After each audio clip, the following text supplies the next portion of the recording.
Assalamualaikum warahmatullahi wabarakatuh. Bismillah, alhamdulillah, assalatu wassalamu ala rasulillah wa ala alihi wa sahbihi wa mawala la hawla wa la quwata illa billah amma ba'du. Kepada yang terhormat para pemirsa semuanya, alhamdulillah pada hari ini saya bisa hadir ke depan panjenengan semuanya. Hari ini kita adalah membahas materi tentang zakat fitrah. Pengertian zakat fitrah. Jadi zakat fitrah itu yaitu zakat yang diwajibkan atas setiap jiwa baik laki-laki dan perempuan yang beragama Islam yang dilakukan pada bulan Ramadan pada hari raya Idul Fitri. Jadi zakat fitrah adalah hukumnya wajib bagi semua umat muslim baik kecil atau besar, laki-laki atau perempuan. Biasanya ada pertanyaan begini, Pak atau Bu, bagaimana hukumnya anak yang baru lahir padahal dia kan belum masuk Islam? Dalam hal ini, bayi yang lahir yang melahirkan beragama Islam, maka agamanya akan mengikuti kepada orang tuanya. Kalau orang tuanya Islam, berarti dia beragama Islam. Kalau orang tuanya Nasrani, maka dia mengikuti Nasrani. Atau apabila nanti orang tuanya beragama Buddha, maka anaknya juga beragama Buddha. Berarti dalam hal ini apabila ada anak yang baru lahir dan dia mengetahui akhir Ramadan, artinya belum meninggal di akhir Ramadan, maka dia wajib untuk zakat fitrah. Nah, dalam hal ini siapa yang menanggung zakat fitrah? Yang menanggung zakat fitrah adalah orang tuanya. Para pemirsa semuanya, untuk selanjutnya yaitu hukum zakat fitrah. Jadi hukum zakat fitrah yaitu wajib dikeluarkan oleh setiap muslim yang mampu pada bulan Ramadan atau sebelum hari raya Idul Fitri. Jadi hukum zakat fitrah adalah wajib dikeluarkan. Dalam hal ini adalah bagi orang muslim yang mampu. Mampu di sini itu sama dengan artinya yaitu nisab.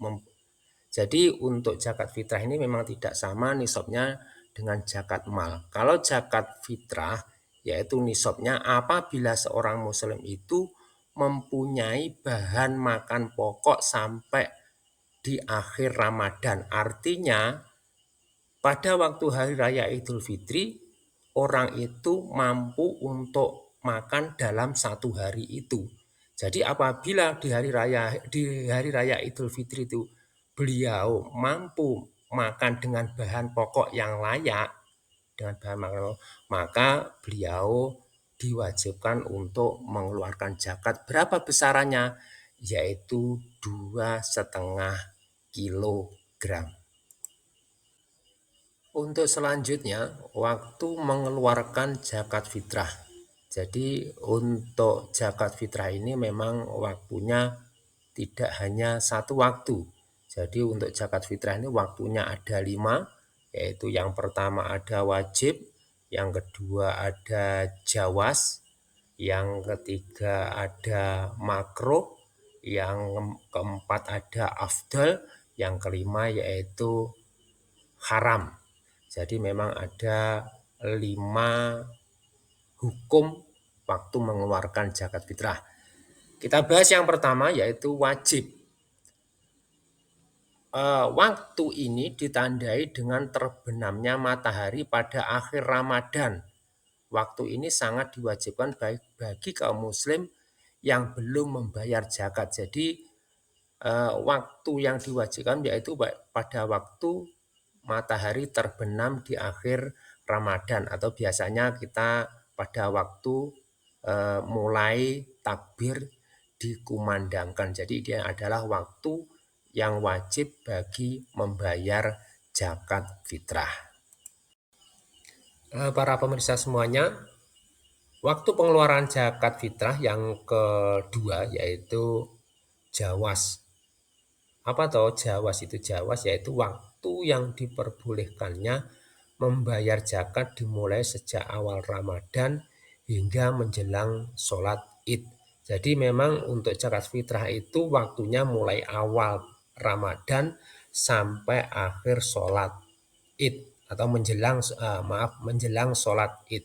Jadi apabila kita mengeluarkan zakat kok di luar waktu itu, berarti bukan namanya zakat tetapi infak atau sodakoh. Jadi untuk khusus zakat fitrah itu memang waktunya ditentukan yaitu mulai awal Ramadan sampai menjelang sholat Id.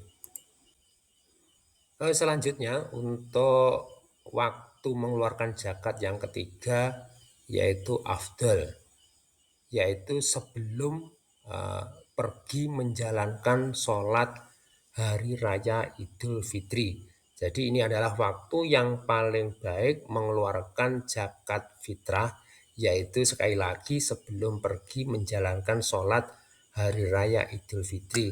Akan tetapi ini bukannya sulit tidak, tapi ini bisa dilaksanakan. Akan tetapi kalau kita memberikan secara langsung kepada fakir miskin, maka ini adalah perlu waktu karena kita harus tepat waktu juga pada waktu kita sholat Idul Fitri. Jadi alangkah baiknya kalau kita itu tetap memberikan zakat fitrah itu kepada amil zakat yang sudah tersedia di lingkungan kita atau dari pemerintah desa. Karena pada waktu afdol ini memang bagus, akan tetapi kita harus pandai-pandai mengatur waktu karena di pagi-pagi betul kita harus merayakan atau kita melaksanakan sholat Idul Fitri. Para pemirsa yang dihormati Allah, untuk waktu mengeluarkan zakat fitrah yang keempat yaitu makruh. Makruh itu apa? Yaitu makruh itu sesuatu perbuatan yang tidak dianjurkan atau suatu perbuatan yang tidak disukai. Nah, dalam hal ini adalah membayar zakat yang di hukumnya makruh, yaitu membayar zakat fitrah setelah ditunaikannya sholat Idul Fitri. Jadi sekali lagi hukum membayar zakat pada waktu setelah sholat Idul Fitri yaitu hukumnya makruh, artinya adalah perbuatan yang tidak disukai atau perbuatan yang tidak dianjurkan untuk mengeluarkan zakat fitrah. Untuk selanjutnya, waktu mengeluarkan zakat fitrah yang terakhir atau yang kelima, yaitu hukumnya haram. Kapan kita mengeluarkan zakat itu dihukumi haram? Yaitu sesudah berlangsungnya Hari Raya Idul Fitri. Jadi di sini Hari Raya Idul Fitri ini adalah hari yang pertama. Jadi untuk yang makruh tadi setelah sholat Idul Fitri sampai maghrib. Jadi setelah maghrib tanggal 1 Syawal yaitu hukumnya haram mengeluarkan zakat fitrah. Untuk selanjutnya besaran zakat fitrah yaitu beras atau makanan pokok, yaitu makanan yang biasa dikonsumsi di daerah setempat. Jadi bisa beras, bisa gandum, atau bahan pokok apa saja ya pokoknya yang dimakan di tempat itu. Seberat yaitu 2,5 kg atau 3, liter per jiwa. Para ulama diantaranya Syekh Yusuf Qaradawi telah membolehkan zakat fitrah ditunaikan dalam bentuk uang yang setara dengan 1 sok gandum, kurma atau beras. Nominal zakat fitrah yang ditunaikan dalam bentuk uang menyesuaikan dengan harga beras yang dikonsumsi. Kalau biasanya yang dikonsumsi itu berasnya 10.000, ya kita harus membayar zakat senilai 10.000. Jangan sampai kita memberikan zakat fitrah kalau senilai uang terus kita dicarikan harga beras yang termurah, itu tidak boleh. Berdasarkan SK Ketua Basnas nomor 07 tahun 2023 tentang zakat fitrah dan fidyah untuk wilayah ibu kota DKI Jakarta Raya dan sekitarnya ditetapkan bahwa nilai zakat fitrah setara dengan uang sebesar Rp45.000 per hari per jiwa. Jadi ini adalah sebagai contoh kalau di Jakarta. Berarti kalau di daerah kita ya kita menyesuaikan berapa harga beras di lingkungan kita.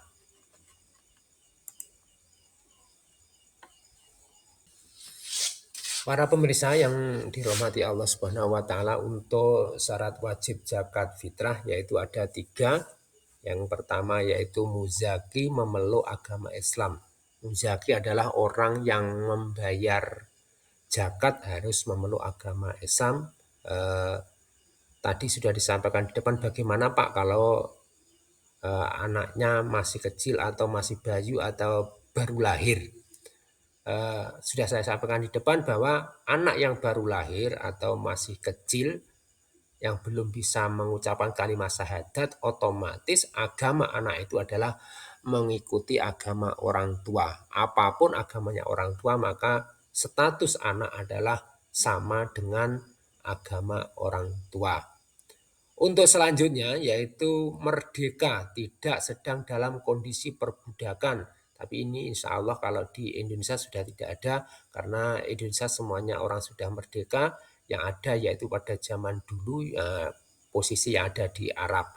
Jadi dulu itu pada waktu di Arab zaman dahulu itu ada istilah perbudakan. Jadi orang itu dikuasai oleh orang lain. Insya Allah kalau di Indonesia sudah tidak ada. Jadi insya Allah terkait masalah merdeka, insya Allah semuanya orang di Indonesia merdeka. Untuk yang ketiga yaitu syaratnya yaitu memiliki harta lebih dari kebutuhan sehari-hari untuk dirinya dan orang-orang di bawah tanggungannya pada hari raya. Artinya di sini si orang atau muzaki itu baik yang menanggung atau yang ditanggung itu pada waktu hari raya itu stok untuk makan atau bahan pokok itu masih ada. Kalau masih di hari raya itu masih ada, otomatis orang tua atau orang yang ditanggung semuanya itu wajib mengeluarkan zakat. Para pemirsa yang dirahmati Allah, untuk selanjutnya yaitu rukun zakat fitrah. Kalau tadi sudah ada syarat, sekarang ada rukun. Kalau syarat itu ada yaitu perbuatan yang di luar ibadah. Kalau rukun itu ada di dalam ibadah itu sendiri. Jadi rukun zakat fitrah itu ada 4. Yang pertama yaitu niat, yaitu yang berbunyi nawaitu an ukhrijal zakatal fitri an nafsi fardholillahi ta'ala. Jadi itu adalah bunyi niat untuk zakat fitrah. Bagaimana Pak kalau zakat fitrah itu tidak niati? Ya otomatis tidak sah. Nah terus bagaimana? Ya, otomatis nanti jatuhnya yaitu infak atau sodakoh yang tidak harus mensyaratkan adanya niat. Untuk selanjutnya yaitu yang nomor 2 yaitu muzaki, ada orang yang membayar zakat. Jadi orang yang membayar zakat itu walaupun tidak satu domisili, seandainya ada di luar negeri, jadi dizakati di rumah orang tuanya, ya, kalau anaknya di luar negeri maka itu tetap boleh asalkan memang betul-betul ada muzaki itu masih hidup. Kalau orang yang sudah meninggal otomatis tidak mempunyai kewajiban untuk membayar zakat fitrah. Untuk rukun yang ketiga yaitu mustahik atau orang yang menerima zakat. Jadi mustahik itu adalah nanti jumlahnya ada 8 atau istilahnya adalah asnaf 8, itu adalah orang-orang yang berhak menerima zakat. Contohnya ada fakir, miskin, ghorim, dan selanjutnya. Untuk rukun zakat fitrah yang terakhir yaitu harta atau tadi sudah saya sampaikan yaitu bahan pokok yang sampai pada hari raya pertama itu masih ada, maka orang tersebut diwajibkan untuk membayar zakat fitrah. Jadi memang nisabnya untuk zakat fitrah dan zakat mal itu tidak sama. Kalau zakat mal memang jumlahnya banyak. Kalau zakat fitrah cukup bahan pokok yang masih ada pada waktu hari pertama di hari Raya Idul Fitri. Para pemirsa yang selalu dirahmati Allah Subhanahu wa taala, untuk materi zakat fitrah yang terakhir yaitu kita bicarakan tentang mustahik zakat atau yang biasa disebut yaitu asnaf 8, yaitu yang pertama yaitu fakir. Fakir adalah orang yang tidak mempunyai pekerjaan dan tidak bisa memenuhi kebutuhan sehari-hari, yaitu fakir. Untuk selanjutnya yang kedua yaitu miskin, yaitu orang yang mempunyai pekerjaan akan tetapi belum bisa memenuhi kebutuhannya sehari-hari. Yang ketiga yaitu ghorim. Ghorim adalah orang yang terlilit hutang. Jadi orang yang berhutang dengan jumlah yang tidak mampu mereka bayar, zakat dapat diberikan kepada mereka untuk membantu melunasi utang mereka dan memberikan keringanan finansial. Yang keempat yaitu rikob atau budak. Budak yang ingin memerdekakan dirinya, zakat dapat digunakan untuk membantu membebaskan budak dan memperjuangkan kebebasan mereka. Untuk selanjutnya yang keenam yaitu yang kelima yaitu mu'alaf. Mu'alaf adalah orang-orang yang baru masuk Islam atau yang cenderung menuju Islam. Zakat dapat diberikan kepada mereka untuk memperkuat keyakinan mereka terhadap Islam dan memperkuat hubungan mereka dengan umat Muslim. Yang keenam yaitu fisabilillah. Fisabilillah adalah orang-orang yang berjuang di jalan Allah atau melakukan perjalanan untuk tujuan agama seperti perjuangan dalam perang jihad, ulama atau mubalik. Zakat dapat digunakan untuk mendukung dan memfasilitasi kegiatan mereka. Yang ketujuh yaitu Ibnu Sabil atau kadang diistilahkan musafir, yaitu orang-orang yang dalam perjalanan dan kekurangan dana untuk mencukupi kebutuhan mereka. Zakat dapat diberikan kepada mereka untuk membantu mereka dalam perjalanan mereka dan memenuhi kebutuhan dasar, dengan syarat perjalanan mereka adalah bukan perjalanan yang maksiat. Yang terakhir yaitu yang kedelapan yaitu amil. Amil adalah orang-orang yang bertugas untuk mengumpulkan, mendistribusikan, dan mengelola zakat. Pada umumnya sebagai zakat dapat diberikan kepada mereka sebagai gaji atau kompensasi untuk pekerjaan mereka dalam mengelola zakat. Akan tetapi ini ada syaratnya, yaitu yang dikatakan amil adalah orang-orang yang mengumpulkan, mendistribusikan dan mengelola zakat yang mempunyai SK dari pemerintah. Jadi sekali lagi yang dikatakan amil adalah orang yang mendapatkan SK dari pemerintah. Apabila tidak mendapatkan SK dari pemerintah, ini statusnya adalah wakil muzaki. Jadi bukan amil, sekali lagi adalah wakil muzaki. Para pemirsa yang selalu dirahmati Allah Subhanahu wa taala, mungkin untuk pertemuan pada hari ini saya cukupi sekian, dan ada kurang lebihnya kami minta maaf yang sebesar-besarnya.